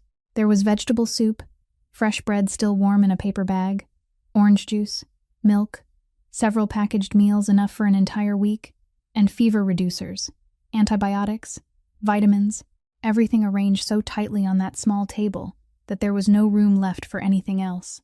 Finn stood beside the table and stared at the food as it appeared, and his eyes widened. He looked from the porridge to the loaf of bread, from the bottle of orange juice to the carton of milk, taking in each item as if he were counting, memorizing, trying to believe it was real, that all of it was sitting on his own kitchen table, and not behind the glass of some shop window he could only ever look into. It was more than he had ever seen on this table, more than his birthday, more than even the days when the bakery had been crowded and his mother brought leftovers home. Beckett and Finn helped Margot to the kitchen table. She sat down, her back against the wall because she didn't have the strength to sit upright, her face pale but her eyes clearer after the doctor's fever shot. Knox opened the porridge, poured it into a bowl, and set it in front of Margot with a spoon. She held the spoon, scooped the porridge, and her hand shook. It shook so hard that the porridge spilled off the spoon, ran down her chin, onto her shirt, a few drops falling onto the table. She stopped, closed her eyes, and in that moment something crossed her face that looked like shame, that looked like pain. Shame at being unable to lift a spoon to her mouth in front of strangers, pain because her body was betraying her at the exact moment she needed it most. Finn was already at her side. He took a paper towel and wiped her chin, wiped her shirt, wiped the table, gently, smoothly, with quick, precise movements that belonged to a child who had done this not once, not 10 times, but so often it had become reflex. He cleaned his mother as if it were his job, and maybe it was, because in this apartment there was no one else but the 2 of them, and when his mother was weak, Finn was the only one there. Poppy had woken up the moment the smell of hot porridge drifted into the living room. She ran into the kitchen, climbed onto a chair beside Finn, and when she saw him wiping porridge from his mother, she sat still and watched, head tilted, with the look of a 4-year-old trying to understand something new. Then she turned to Finn, looked at him, and did something no one told her to do. No one taught her to do. She did it only because she was Poppy. She held out the teddy bear she had hugged all night, the bear with the worn ears that Charlotte had bought for her before she died, the one thing Poppy never let go of, not even when she slept, not even when she bathed, and she placed it into Finn's hands. Hug it. When I'm sick, I hug it and I feel better right away. Your mom is sick, so you need to hug it more than I do. Finn looked at the bear in his hands. He looked at the small glass eyes looking back at him. He looked at the fur worn down at the ears and belly from being held too much. Then he looked at Poppy, and he smiled. A real smile. For the first time in days, maybe longer than days. A smile that didn't have to be forced, that wasn't pressed down, that didn't flicker and vanish the moment he startled, but a smile that stayed on his face for a few seconds, long enough for Margot to see it from the other side of the table, and her eyes filled again, this time not from pain. When Poppy saw Finn smile, she got excited, and she began teaching him rock, paper, scissors. She explained the rules in the most serious voice a 4-year-old could manage. Scissors, rock, paper. Scissors cuts paper. Rock crushes scissors. Paper covers rock. And then they started to play. Finn won the first time. Won the second time. Won the third time. Poppy stared at Finn, her face turning solemn, eyes narrowing, lips pressed tight, the most serious expression she could make. Finn, you're cheating. Finn blinked, genuinely blank, because he had never played rock, paper, scissors before. No one had ever taught him. No child had ever sat beside him long enough to play any game with him at all. But I don't know the rules, he said, honest, confused. Poppy whipped around to Beckett, eyes wide, her voice full of 4-year-old outrage mixed with admiration. "Daddy, Finn is cheating and he doesn't even know the rules. He's so good." Beckett stood with his back against the wall by the kitchen, arms folded across his chest, and he almost smiled.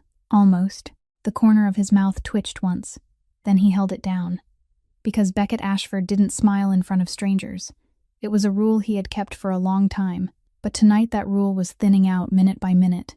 Knox, standing by the kitchen door, actually laughed. A short, dry sound that broke out of his throat like something made of rusted iron being pried open for the first time in many years.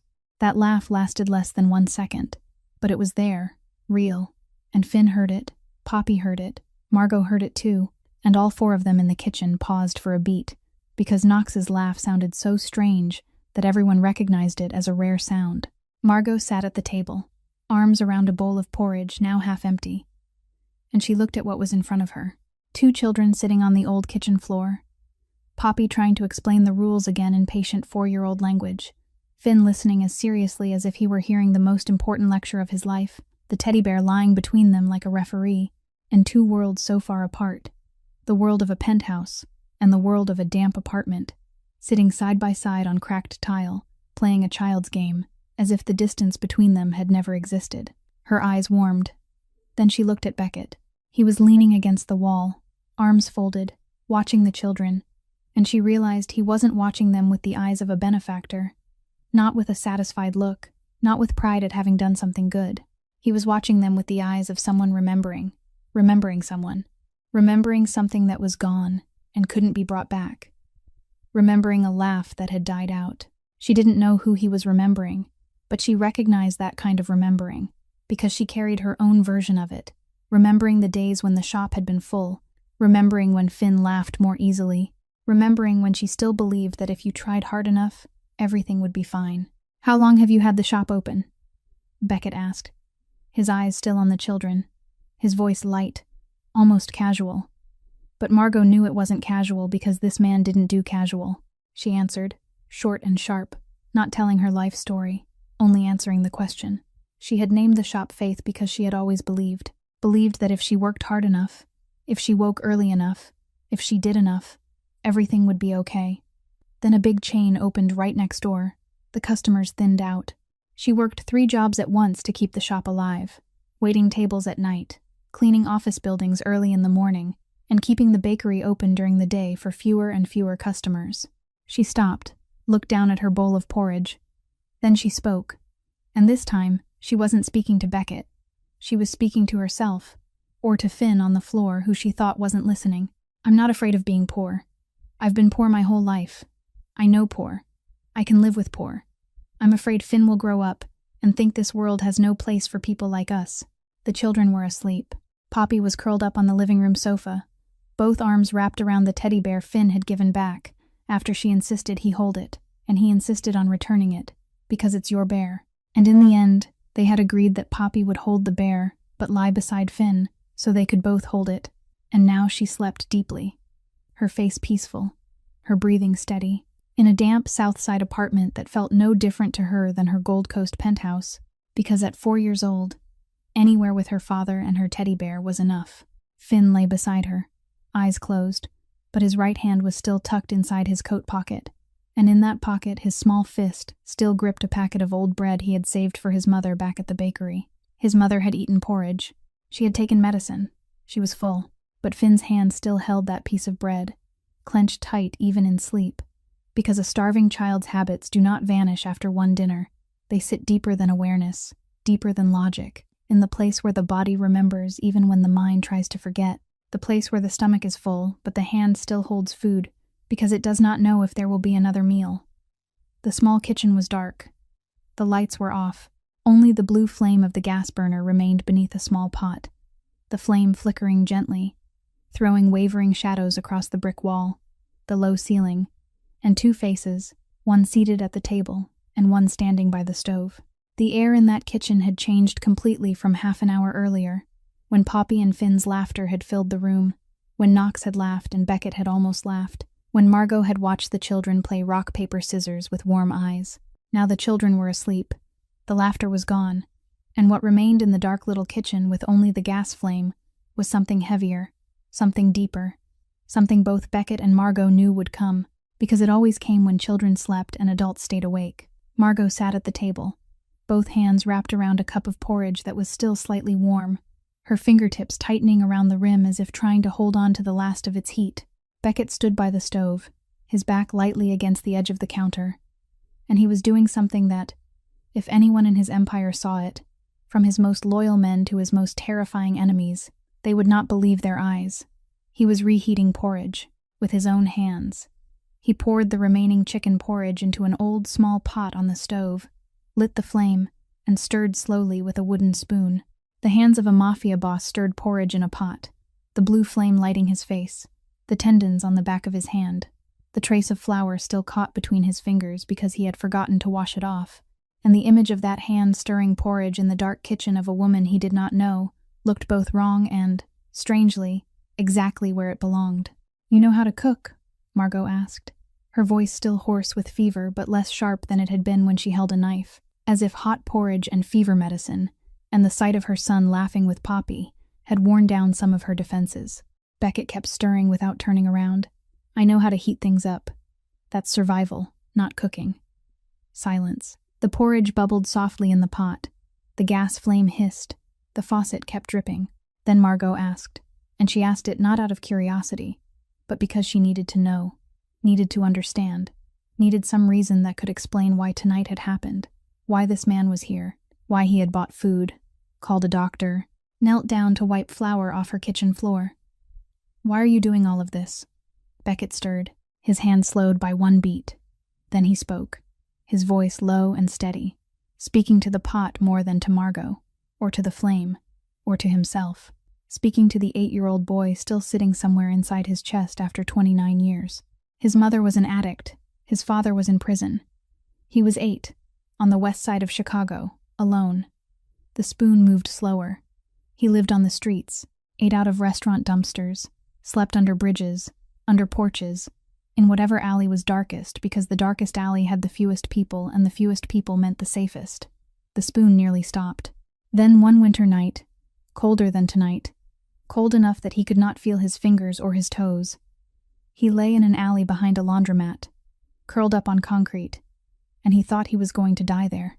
8 years old, dying in an alley, no one knowing, no one remembering.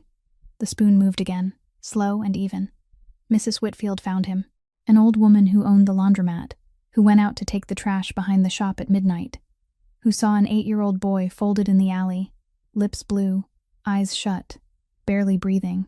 She did not call the police. She did not call social services. She carried him inside, set him beside the dryer to warm up, cooked a bowl of porridge, placed it in front of him, and said 6 words. "Eat, sleep. We'll figure it out tomorrow." 6 words. She did not ask who he was. She did not ask where his parents were. She did not ask why he was lying there. She only fed him, let him sleep, and promised tomorrow would come with answers. She took care of him for 2 years. 2 years he lived behind the laundromat, eating her cooking, wearing clothes she bought at thrift stores, going to a school she enrolled him in with paperwork she managed to get from somewhere.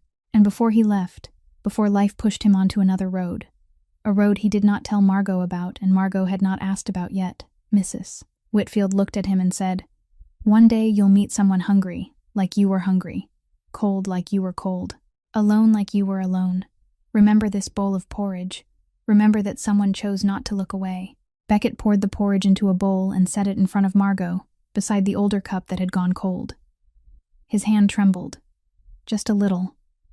But it trembled, and Margot saw it, because women always see what men think they can hide. He stood there, looking at the steaming bowl in front of her, and spoke again, his voice no longer perfectly even. Something cracked at its edge, like concrete, with a fracture someone tried to patch, but the line still showed through the fresh plaster. "I'm not a good man. I've never been a good man. But tonight, your son stuffed cardboard into his shoes to stay warm, walked through the snowy night, held old loaves of bread, stood in front of me and asked for leftovers for his mom. And I saw myself, that 8-year-old boy in the alley behind the laundromat, shaking with hunger, numb with cold, with no one. Don't ask why I'm doing this. Ask why not." Margot listened to the end. The bowl of porridge steamed in front of her, heat rising in thin threads in the light of the gas flame, and she did not touch it. She did not cry. She did not thank him. She did not say, "I'm so sorry," or "You made it through," or any of the things people say when they hear a sad story just to fill the silence. She was only quiet. Quiet for a long time. Quiet long enough that the soft hiss of the burner and the drip from the leaking faucet became the only sounds left in the dark kitchen. Then she spoke, and her voice was not grateful, not sympathetic, not softened by hearing a stranger open his chest. Her voice was a challenge, light but sharp, like a thin blade slicing paper, not loud, just clean. "That's a good story, but you skipped the middle." Beckett looked at her. Margot looked back without blinking, her fever-flushed face red, but her eyes colder and clearer than they had been at any point that night. Between the 8-year-old boy in the alley behind the laundromat and the man sitting in an armored car parked outside my door, what's in the middle, Beckett? The question landed in the dark kitchen like a stone dropped into still water. No one asked Beckett Ashford that question. No one. In 15 years at his side, Knox had never asked it once. Enemies who had looked into his eyes before they died had never asked. Debtors who had knelt at his feet begging for mercy had never dared. Lawyers, accountants, men on his payroll, partners, even the people who sat across from him in negotiation rooms so dark that nothing left the table unless he allowed it. Not one of them, not once, had ever dared to ask him that.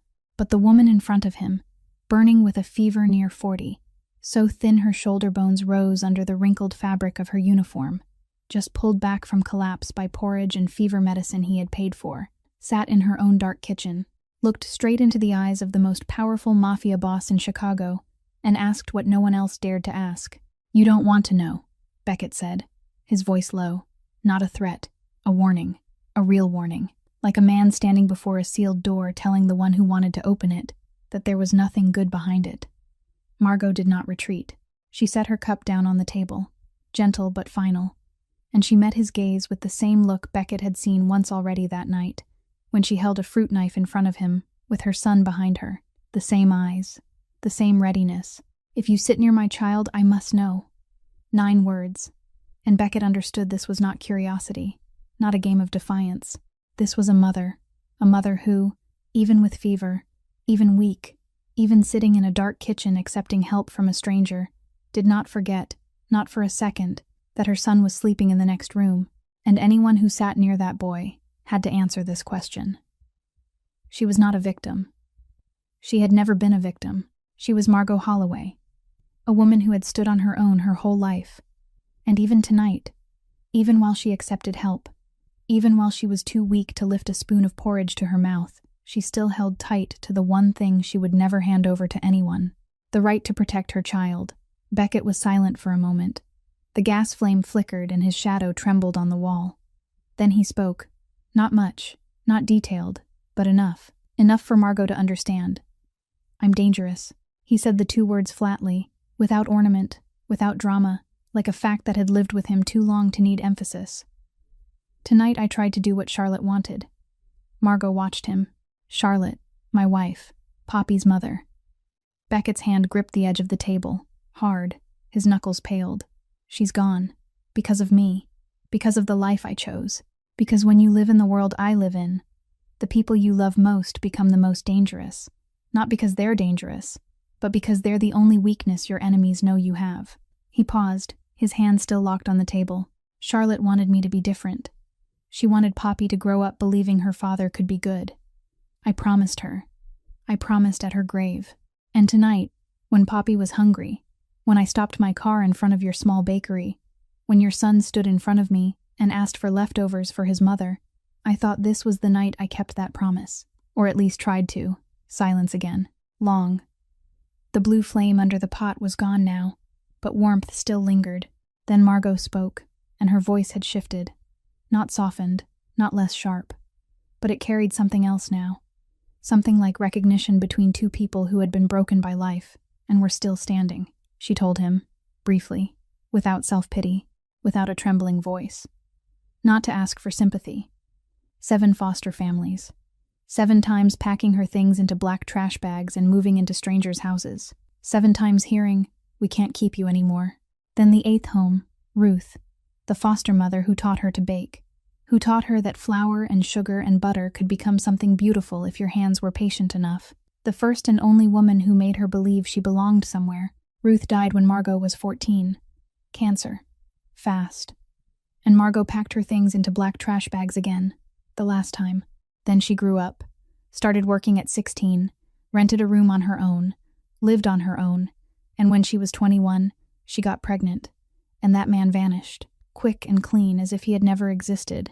And everyone, from doctors to social workers to co-workers, told her to give the baby up. She did not. "I'm not telling you this so you'll feel sorry for me," Margot said, and when she spoke that sentence, her voice was iron. "I'm telling you so you understand one thing. I've stood on my own my whole life. No one held me up, and I don't need anyone to hold me up. Tonight you helped, and I took it, because my son was hungry and I don't have the right to let my pride be bigger than his hunger. But I don't owe you anything except thank you. Tomorrow morning I'll stand back up on my own. I always stand back up on my own." Beckett looked at her. He looked at the woman across from him in the gaslight. Thin, pale, feverish, hair damp with sweat, uniform wrinkled, sitting in a damp kitchen with red overdue bills shoved under the cabinet and an unfinished cardboard Christmas tree in the next room, broken and still standing, burning with fever and still sharp, poor and still dignified, accepting help without losing even a millimeter of herself. And in Beckett's mind, clear and sharp, there was only one thought. This is a woman Charlotte would have respected. Beckett pushed off the wall, pulled his phone from the inside pocket of his suit, and made a call. He didn't ask Margot. He didn't warn her. He didn't ask permission. He called because he had decided, and when Beckett Ashford decided, the distance between decision and action was nothing. The person on the other end answered after a single ring, a sleepy voice that snapped fully awake, because no one stays asleep when the boss calls close to midnight. Beckett spoke fast, clipped, sharp. In the command voice Margot heard for the first time all night. A voice completely different from the one he had used when he talked about Mrs. Whitfield and the alley. Completely different from the one he had used with Finn. This was his real voice in his real world. The voice of a man whose single sentence could move money, power, and someone's fate. Pay off the debts of flour and faith. Pay the rent arrears on this apartment. Pay every overdue bill. Transfer into an account he would send the details for later. An amount enough for the recipient to rest, recover, and restart from the beginning. Before morning. Not later. He ended the call. The whole thing lasted less than a minute. Margot watched him from the kitchen table, and her eyes, the eyes that had softened over the past half hour while she listened to him talk about Mrs. Whitfield in the dark alley, suddenly sharpened again, hardened. She set both hands on the table as if she needed something solid under her palms to keep herself from standing up. "I just said I don't owe anyone," she said. "Did you hear me? I just said, less than 2 minutes ago, that I owe nothing but thanks. And you call to pay my shop's debts, pay my home, right in front of me, without asking me a single question." Her voice wasn't loud. She didn't shout. But every word cut with the pride of someone who had stood on her own her entire life and never, not once, let anyone pay for anything for her. Because every time someone paid, it came with a price. And Margot had paid enough kinds of prices to know nothing is free. Beckett looked at her. He didn't step back. He didn't apologize. He didn't soften his explanation. He met her angry eyes and spoke. "You don't owe me. I owe Mrs. Whitfield." Margot went still. Not because she was convinced. Because she was startled. "Mrs. Whitfield gave me a bowl of porridge 29 years ago. She gave me a place to sleep. She gave me 2 years. She took nothing. She only said that one day I'd meet someone hungry the way I had been hungry, and I should remember that someone once chose not to look away. She isn't alive for me to repay. I couldn't find her. I tried, for years, and I couldn't. So I repay through you, through Finn, through whoever the night puts in front of me. Not pity, not leverage. A debt." He paused. "Only condition. One day, when you're steady, when the shop is open again, when Finn doesn't have to stuff cardboard into his shoes anymore, you'll meet someone who's falling apart. Help them. That's the only payment I accept." Margot looked at him. The gas stove flame had gone out, and the kitchen was nearly dark, with only a little streetlight leaking through a window patched with tape. And in that dimness, Beckett's face was mostly shape, shadow and light, and gray eyes that held onto hers without blinking. She studied him for a long time, with eyes that had read 7 foster families, had read the man who left her when she was pregnant, had read every restaurant boss, every creditor, every man who had stood in front of her and said, "I want to help," while meaning something else entirely. She read him, and she didn't find what she was used to finding. She didn't find calculation. She didn't find a demand hiding behind kindness. She found only a man paying a debt to an old woman he could no longer locate, paying it the only way he still could. And Margot's tears came. Silent. No sobbing. No sound. Just tears sliding from the corners of her eyes, rolling down her cheeks, dropping onto the wooden table. 1 drop, 2 drops, 3 drops, like a dam that had held too long, too tightly, too bravely, finally not breaking, only overflowing from its highest point, gently, quietly. Because Margot Holloway didn't make noise even when she cried. Because she was used to crying alone at night when Finn slept, and that habit clung to her even when she no longer had to hide. The kitchen door opened. Knox stepped in, fast, his footsteps heavier than usual, and his face was hard. Harder than it had been when he warned Beckett outside the bakery. Hard in the way Beckett recognized instantly as trouble, because Knox wore that face only when a situation was no longer a warning, but a fact. "Boss," Knox said, low and spare, each word precise and nothing extra. "Yuri's men found us. 2 vehicles, at the end of the block, just parked. We need to go, now. 10 minutes. At most. 10 minutes. Those words fell into the dark kitchen like stones dropping into water. Beckett looked at Margot. Tears still sat on her cheeks, not yet dry. She looked back at him, and she saw something change on his face. Fast, almost too fast to catch. But she caught it, because she had looked at him long enough tonight to read the smallest shifts in a face he thought he kept sealed. Fear. Beckett Ashford, the Mafia boss, the man Knox had followed for 15 years and had never once seen tremble, was afraid. But not afraid of Yuri. Not afraid for himself. He was afraid because he was here. Afraid because his presence in this apartment, tonight, right now, might be the very thing that put Margot and her child in danger. His goodness had a price, and the price wouldn't be paid by him, but by the people he was trying to help. That was the cruelest truth of Beckett Ashford's life, that even when he tried to do something good, the darkness he carried could still swallow the people he touched. He looked toward the room where the children were sleeping, Poppy hugging her teddy bear, Finn's hand still holding the piece of bread in his coat pocket. Then he looked at Knox. "How long?" 10 minutes. Beckett nodded. He straightened, turned to Margot, his voice quick and clean. Nothing like the voice he had used with her all night. This was the voice of a man counting down seconds. "I have to go. The money will arrive before morning. The medicine is on the table. The dosage the doctor wrote on the boxes. Take the full course. Don't skip. There's food for the whole week in the refrigerator. I'll leave my number. If you need anything, call." Margot looked at him, looked at the face that was afraid and trying to hide it, looked at the gray eyes measuring time, measuring what 10 minutes could hold and what it could not, looked at the man she had pointed a knife at 2 hours earlier, who was now rushing to leave, not because his kindness had ended, but because staying 1 more minute could put her at risk. And she understood. She understood that Beckett wasn't only dangerous to enemies. He was dangerous to the very people he wanted to protect. That was the burden he carried, heavier than any burden she had ever carried, because she only had to worry about breaking herself, while he had to worry about breaking other people simply by standing too close. "Go," Margot said softly, her voice no longer sharp, no longer challenging, only the voice of someone who sees another person hurting and wants them to know she sees it. "And thank you." Beckett stopped at the kitchen door, his back to her, and spoke over his shoulder without turning around, because he wasn't sure he could say this if he looked into her eyes while tears still sat on her cheeks. "Don't thank me. Remember the promise." Beckett stepped into the living room where the children were sleeping, moving with the lightest footsteps he could manage, lighter than the times he had walked through darkness when life demanded silence, because this time he did not want to wake Finn, a boy who had lived through a night longer than any 6-year-old should ever have to live through, and Beckett wanted him to sleep a few minutes more if he could.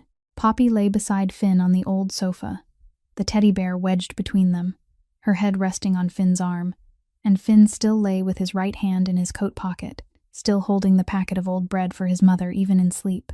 Beckett knelt beside the sofa and touched Poppy's shoulder softly. "Poppy, sweetheart, wake up. We've got to go."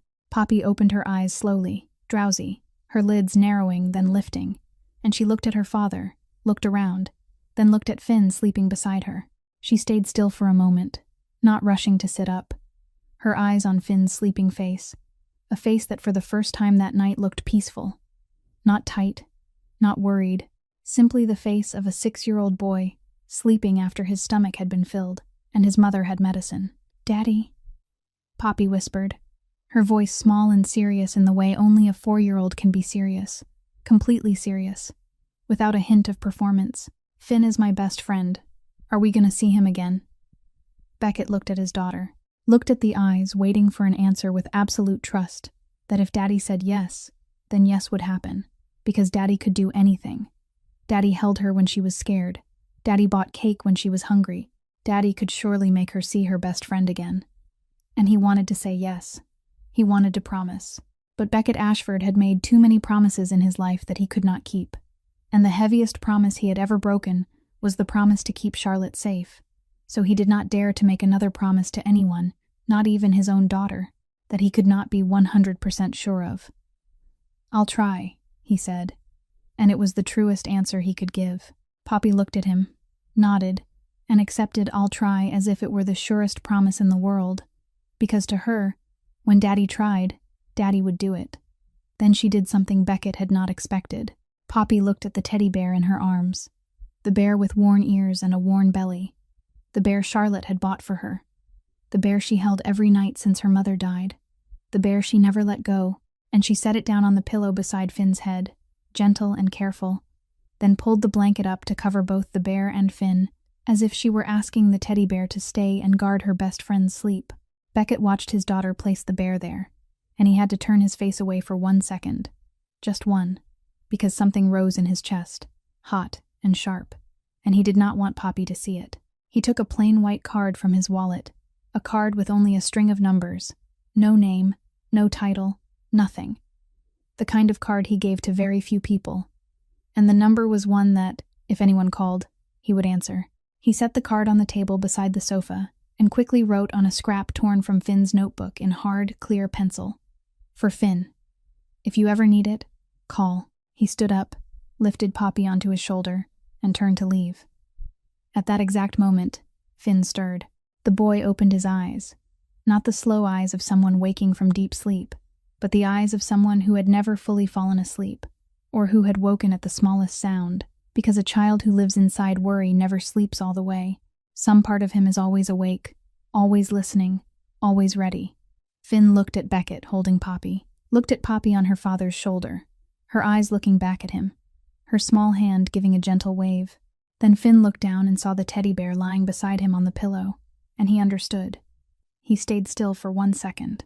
Then he sat up, turned toward the unfinished cardboard Christmas tree in the corner, reached up to the top, and lifted off the paper star. The star he had folded himself from white paper, slightly crooked, slightly wrinkled, its points uneven, made by 6-year-old hands not skilled enough to fold perfectly, but patient enough to finish. He held it out to Poppy. "For you," he said, his voice small and plain, as if he were offering something that did not matter. But Beckett saw how Finn held on for half a second longer before letting go, and that half second told him the star was not something Finn gave away easily. "I can fold another one," Finn added. And that sentence, "I can fold another one," was a sentence the boy had said his whole life in 100 different shapes. "I can eat less. I can wear this. I don't need it." The sentence of a child who had learned to yield before he even knew what yielding was. Yielding by instinct, by habit, because someone always needed something more than he did, or because he had come to believe that was true. Poppy took the star in both hands, pressed it to her chest, held it tight, as if she had just received the most precious thing she had ever been given, more precious than the expensive gifts piled under the tall tree in her penthouse. Precious because it came from her best friend. Precious because she was 4. And at 4 you do not measure value in money. You measure it in love. Beckett looked at Finn. Finn looked back. Beckett nodded. He did not speak. He did not thank him. He did not say goodbye. He only nodded. A slow, deep nod. The kind of nod that between two men would mean "I respect you." And between a 37-year-old boss and a 6-year-old boy, it meant something close to that. Because Beckett did not see Finn as a child the way the world saw children. He saw him as an equal in the only thing that mattered: courage. Finn nodded back. Then he lay down again, turned his face into the pillow, wrapped his arms around the teddy bear Poppy had left behind, and closed his eyes. The convoy left the south side fast, 3 black vehicles moving nose to tail, lights off, engines low, slipping through empty snow-covered streets, turning again and again, cutting away on instinct. Knox drove the lead car. Beckett sat in the back. Poppy fell asleep again on his lap, her head resting there, her arms still hugging the paper star to her chest, and even in sleep her hands would not let it go. The car moved in silence. No music, no radio, only the engine, the tires on snow, Poppy's steady breathing. The silence carried them 2 blocks, 3, 5. Then Knox spoke, eyes on the road, hands steady on the wheel, voice flat as the night pavement, but with something underneath it Beckett had never heard before. Mrs. Whitfield. Beckett looked at the back of Knox's head through the dim interior. What? You've never told anyone that story. Silence. Beckett did not confirm it. He did not deny it, because Knox was right. He had never told anyone. Not Charlotte. Not anyone in his empire. Mrs. Whitfield and the alley and the bowl of porridge were kept in the deepest, most private place inside him, a place no one was allowed to enter. And tonight, in the dark kitchen of a woman he did not know, he had opened that place. Knox stayed quiet a moment longer. Then he spoke again, eyes still on the road, voice still even, but something at its edge Beckett had never heard in 15 years. You know I grew up on the streets too, right?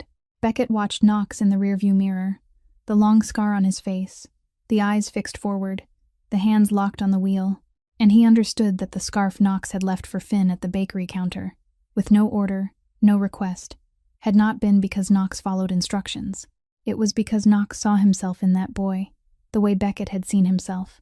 Because there are things only someone who has been hungry can recognize in someone who is hungry. Only someone who has been cold can recognize in someone who is cold. And that scarf was not an order. It was a choice. Knox's choice. And maybe the first personal choice Knox had made in 15 years of obedience.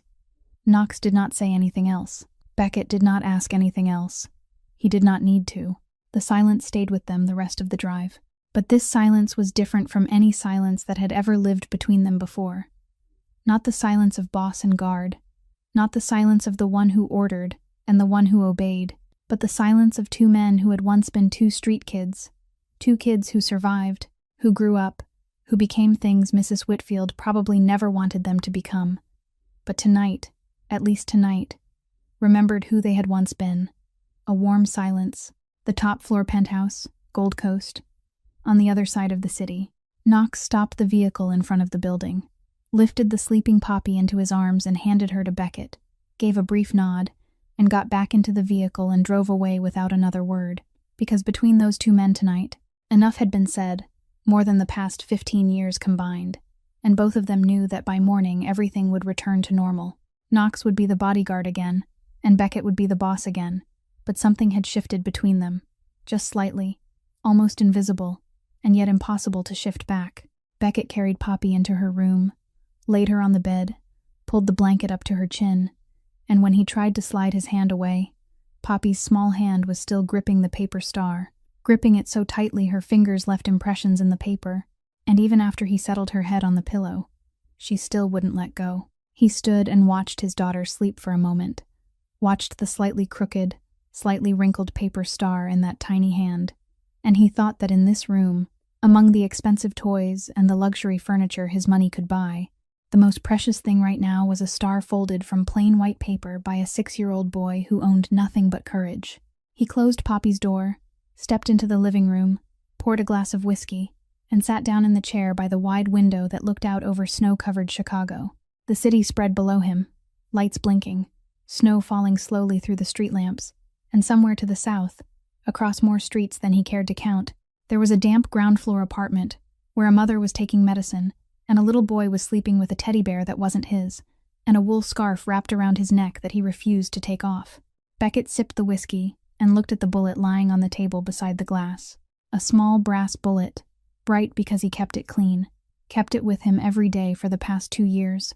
The bullet he had taken from the scene, the bullet that had killed Charlotte. He didn't keep it for revenge, because the shooter was dead. He kept it to remember that the life he chose had a price, and that price was the person he loved most. To remember that every day he stayed in this world, his darkness could swallow anyone who stood too close. He looked at the bullet, looked at the whiskey, looked at the snow-covered city. Then his phone vibrated, an unknown number. He opened the message. Margot, Finn is asleep. His belly is full. For the first time in many months, truly full. His arms are wrapped around the teddy bear your little girl left behind, holding it tight. He has that strange scarf around his neck and he won't take it off. I told him to take it off to sleep more comfortably, but he shook his head, so I left it. Finally, my son is sleeping without worrying whether his mom has anything to eat. After all this time, I'm watching him sleep without being afraid of tomorrow. I don't know who you really are. I'm not sure I want to know. But tonight you chose not to look away, and that's enough. I'll keep my promise. One day, I'll be someone's missus. Whitfield, Merry Christmas, Beckett. Beckett read the message. Read it again.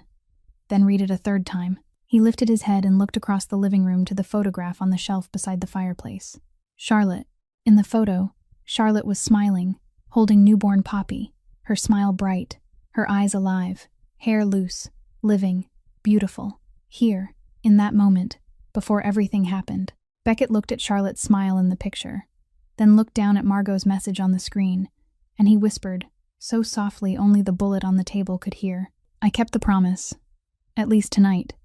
Then he texted back. His finger moved across the screen slowly, because he wasn't used to texting much, because what he needed to say was usually spoken aloud, or delivered through things that didn't require words. Merry Christmas, Margot. Feed Finn a big breakfast, and clean up the flour on the kitchen floor. I wiped it, but it probably isn't that clean. I've never been good at housework. Send. On the other side of the city, in the dark kitchen with only streetlight spilling through a window taped over with strips of plastic, Margot sat at the table, hands wrapped around a cup of warm water, the fever medicine she had just taken sinking in slowly, and her phone lit up. She read Beckett's message. She reached the last line, and she smiled. A real smile. For the first time in a very long time. So long she had almost forgotten what smiling felt like. A small, tired smile. Her mouth curving only slightly. But it was real. Completely real. Not forced. Not performed. And it stayed on her face for a few seconds, while tears still clung to her cheeks, not yet dry.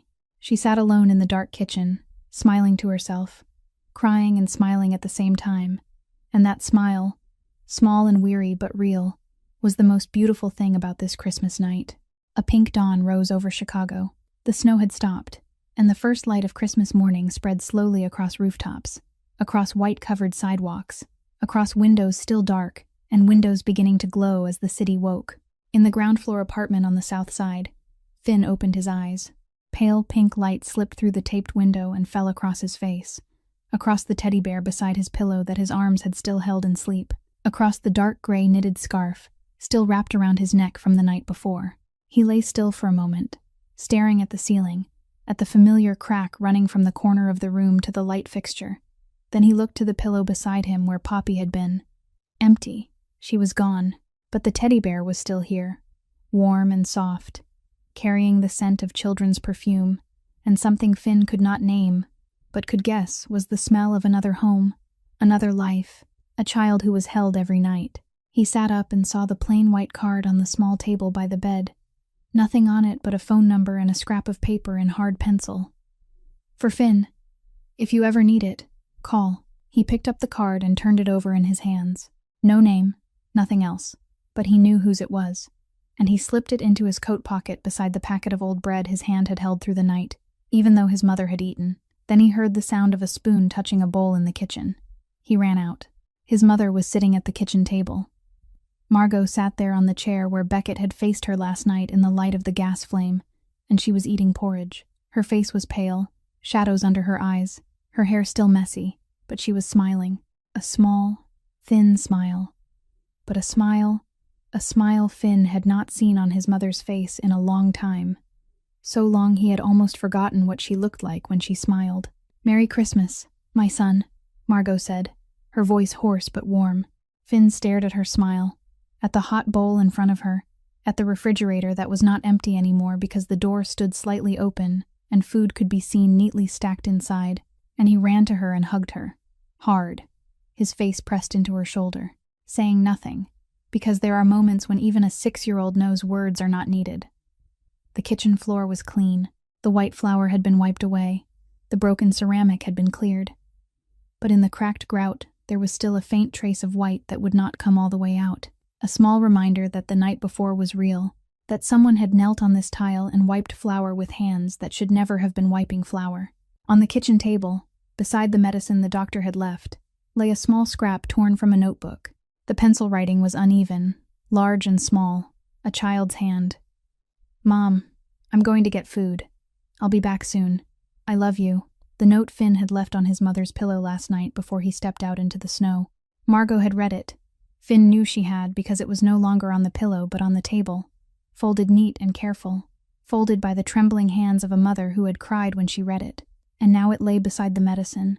But Finn saw her reach for it and tuck it into the pocket of her shirt, close to her heart, gentle, as if she were putting away something more precious than anything else in this apartment. "Open your gift," Margot said, pointing toward the living room. Finn ran out and stood in front of the unfinished cardboard tree. The tree his mother had not finished covering on one side, the tree whose top was now bare because the paper star had gone with Poppy to the other side of the city. Beneath the base, the single present still sat there, wrapped in newspaper and sealed with careful strips of tape. Finn sat on the floor and unwrapped the paper layer by layer, gently, not tearing, because he knew his mother had spent a long time wrapping it. Inside was a book, an old cookbook, its leather cover worn smooth, its spine loose, the first pages yellowed and dusted with dried flour caught between them. Finn opened it and saw blue ink handwriting on the first page, not his mother's handwriting, someone else's, round and steady and warm. For Margot, the most patient hands I have ever seen. Remember that flour and sugar can become anything if you don't give up. With love, Ruth, the foster mother who had taught his mother to bake, the only woman who had ever made his mother believe she belonged somewhere. This book was the only thing Margot had left from Ruth, the only thing she had carried through every move, through every time life broke her and she stood back up on her own, the thing she held on to when there was nothing else to hold. And she had given it to Finn. She had given him the most precious thing she owned. Finn hugged the book to his chest, then ran back to his mother and wrapped his arms around her and the book at the same time. And Margot hugged him back, her hands shaking but strong, and the two of them sat there, in a kitchen with a faint trace of white flour still trapped in cracked grout, beside an unfinished cardboard tree with no star, on Christmas morning, and they had each other. Across the city, in the Gold Coast penthouse, Poppy woke up, hopped out of bed, and ran barefoot into the living room, stopping in front of the big Christmas tree that reached the ceiling, glittering with lights, gifts piled beneath it, wrapped in beautiful paper with satin bows and handwritten name tags. She looked at the presents. Then she looked around. She looked up at the tree. She looked at the table, the shelves, the whole room. "Daddy, where's Finn's star?" Beckett stood by the wide window with a cup of coffee in his hand, still wearing last night's clothes, having never slept. He heard his daughter's question, and instead of answering, he pointed. He pointed to the glass wall looking out over Chicago. Poppy ran over, tipped her head back, and saw it. The crooked, crumpled paper star, its points uneven, taped to the center of the penthouse window, with a small piece of clear tape. The pink dawn shone through the thin white paper, casting the star's shadow onto the marble floor below. A distorted shadow, imperfect, but unmistakable, shimmering, resting on the expensive stone, as if it belonged there. "Why did you put it there, Daddy?" Poppy asked, looking up at him. "So every morning Daddy sees it. Daddy remembers." "Remembers what?" "Remembers that last night there was a boy braver than Daddy." A week after Christmas. Snow still fell over Chicago, but lighter now, thinner, as if winter had passed its worst fury and begun to soften. Beckett sat in his office on the top floor of a building he owned but never put in his name. In front of him were files, maps, numbers, and each number represented something he didn't want Poppy to ever know. Then his phone vibrated. An unknown number. He stared at the screen, and normally he never answered unknown numbers.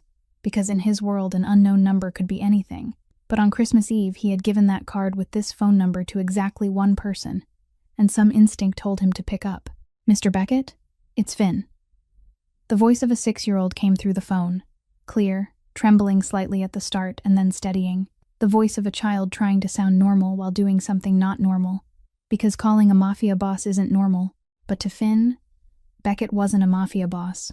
He was just Mr. Beckett, the man who knelt down and wiped flour off the kitchen floor on Christmas Eve. "Finn, are you okay?" "I'm okay. Mom's better too.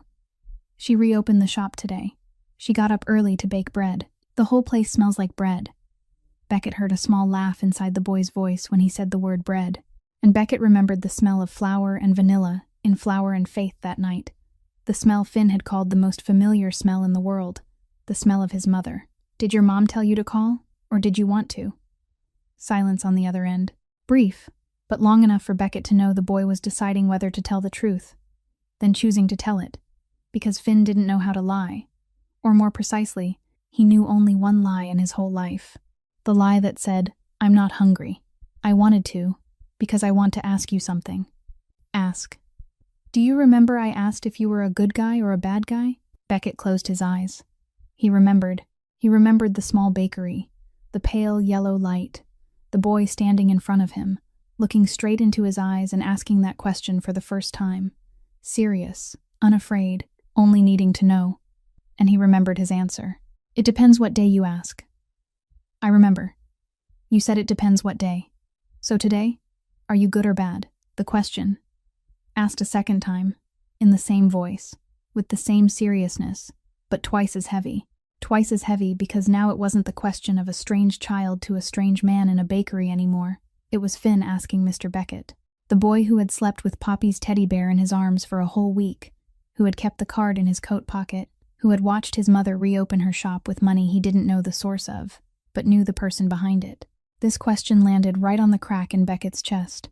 The crack Christmas Eve had opened, and that he had spent the past week trying to patch, but it wouldn't seal. Silence. Long. Longer than any silence in million-dollar negotiations he had ever sat through, because in those negotiations he always knew the answer. And with this question from a 6-year-old, he didn't know, or he knew but was afraid to say it, because saying it meant admitting it, and admitting it meant facing it. Then Beckett spoke. His voice was different, softer, thinner, not the boss's voice, not the voice of command. It was the voice of a man, sitting alone in an office, looking at a paper star taped to the glass, answering a question more important than any deal he had ever signed. "Today, I'm trying, Finn. I'm trying." Silence on the other end. Then Finn's voice came back, light, warm, ordinary, as if that answer was completely enough, completely right, completely what he had wanted to hear. "Then that's enough. My mom says trying is enough." Snow began to fall over Chicago again. Winter wasn't done yet. The wind was still bitter. The sidewalks stayed white, and the long nights kept coming the way they always came in this city. But in the small bakery at the end of a South Side street, Flour and Faith, the oven was warm again. The smell of fresh bread in the morning drifted out through the door, rode the wind, spilled onto the sidewalk, slipped into the noses of people walking past, and made them slow down by a single beat, because warm bread in winter has that strange power, the power to remind you that somewhere, somehow, there's still heat. And on the bakery's glass door, taped up with a strip of clear tape, there was a sign written in crayon, the letters big, crooked, uneven, unmistakably the work of a 6-year-old boy who had sat a long time and tried very hard to form each stroke. "If you're hungry, come in. There's always bread." Margot stood behind the counter, her face still a little pale, her hands still not completely steady, but she stood, because she always stood. And every morning when she unlocked the door, she looked at the sign Finn had made and remembered the promise she'd held in her chest since Christmas night. The promise that one day she would be someone's Mrs. Whitfield.